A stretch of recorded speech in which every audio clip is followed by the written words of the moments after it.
ዝምታ እጅግ በጣም ትልቅ ኃይል አለው። ዝምታን እንደ መሳሪያ የተጠቀሙበት ሰዎች በየትኛውም የህይወት አጋጣሚ አሸናፊ ሲሆኑ ይታያል። ይህ ማለት አንድ ሰው ያገኘውንና ያሳካውን ነገር ወይንም እያደረገ ያለውን ነገር ዝም ብሎ ለሰዎች የሚናገር ከሆነ የዛ ሰው የስኬት መጠን እጅግ በጣም እየወደቀና እየተረሳ እንደሚመጣ ማስተዋል ያስፈልጋል። የተለያዩ የሃይማኖት አባቶችና ጥንታዊ ሰዎች ዝምታ እጅግ በጣም ትልቅ ኃይል እንዳለው ሲናገሩ ይስተዋላል። ነገር ግን ይህንን ዘዴ የሚጠቀሙት እጅግ በጣም ቁጥራቸው አነስ ያለ ዜጎች እንደሆኑም ይነገራል። በለፈለፉ በአፍ ይጠፉ እንደሚባለው እጅግ ብዙ ጊዜ ሰዎች ያልተገባቸውን ነገር ተናግረው በምላሳቸው ምክንያት ብዙ ነገር ሲያጡና ብዙ ችግር እንግልት ሲደርስባቸው ልናስተውል እንችላለን። ነገር ግን እነዛ ሰዎች ምላሳቸውን ቢቆጣጠሩና ዝምታን ቢመርጡ ያ ሁሉ ችግር ሳይደርስባቸው ወደ ስኬት እንደሚመጡም ግልጽ ነው። ተፈጥሮን እንኳን ስንመለከት አንድ ዛፍ በጫካ ውስጥ ሲያድግ ምንም ድምፅ ሳያሰማ ሌሎችንም ሳይረብሽ እያደረገ ያለውን ነገር ሌሎች ሳያውቁበት ቀስ በቀስ አድጎና ትልቅ ደረጃ ላይ ደርሶ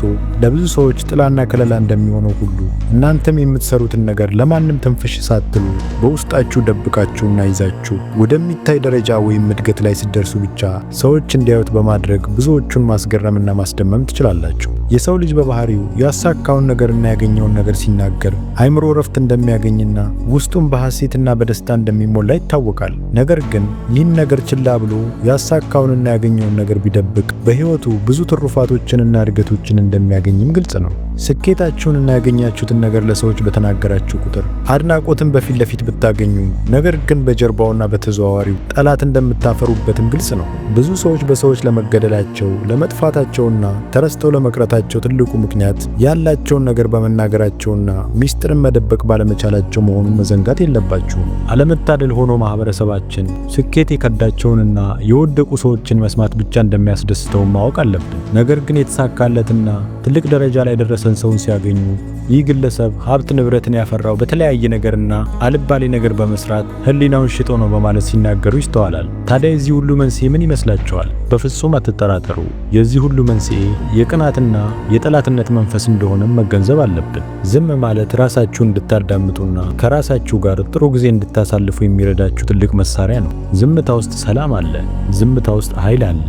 ዝምታ ውስጥ የማሰብና የመፍጠር ኃይል ችሎታም አለ።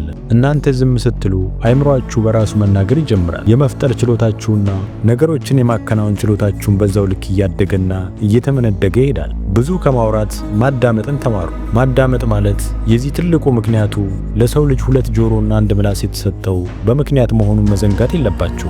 የሰው ልጅ ሁለት ጆሮ የተሰጠው ማዳመጥ እንዲችል፣ ትምህርትን መውሰድ እንዲችል፣ መቅሰም እንዲችልና በየጊዜው ትምህርት ላይ ህይወቱን እንዲያሳልፍ ነው።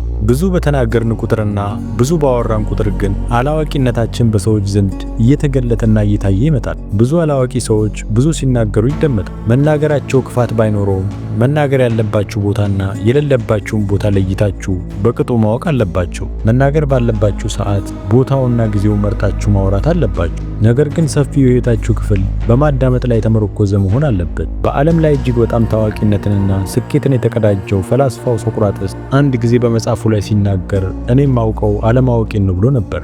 ይህ ግለሰብ በህይወቱ ውስጥ እያንዳንዱ ቀን እየተማረና እያወቀ እንደሚሄድም ተናግሯል። የሚናገራቸውና የሚያዘንባቸው የእውቀት ቃላቶችም በማዳመጡና በዝምታ ውስጥ የተገኙ ጥበቦች መሆናቸው መዘንጋት የለብንም። በሆነ አጋጣሚ እግራችን ወለም ቢለን ወጌሻ ጋር ሄደን ታሽተን ልንድን እንችላለን። ነገር ግን በምላሳችን የተናገርነው የምላስ ወለምታ መቼም የማይታሽና የማይስተካከል ስለሆነ ጥንቃቄ ማድረግ ያሻል። ጊዜ ሰጣችሁ ስለተከታተላችሁ ከልብ በማመስገን መሰል ቪዲዮዎች በየጊዜው እንዲደርሷችሁ ይህንን ቪዲዮ ላይክ እና ሰብስክራይብ በማድረግ ቤተሰብ እንድትሆኑ ስል በትህትና ጠይቃችኋለሁ። በቀጣይ ቪዲዮ እስክንገናኝ መልካም ቀን።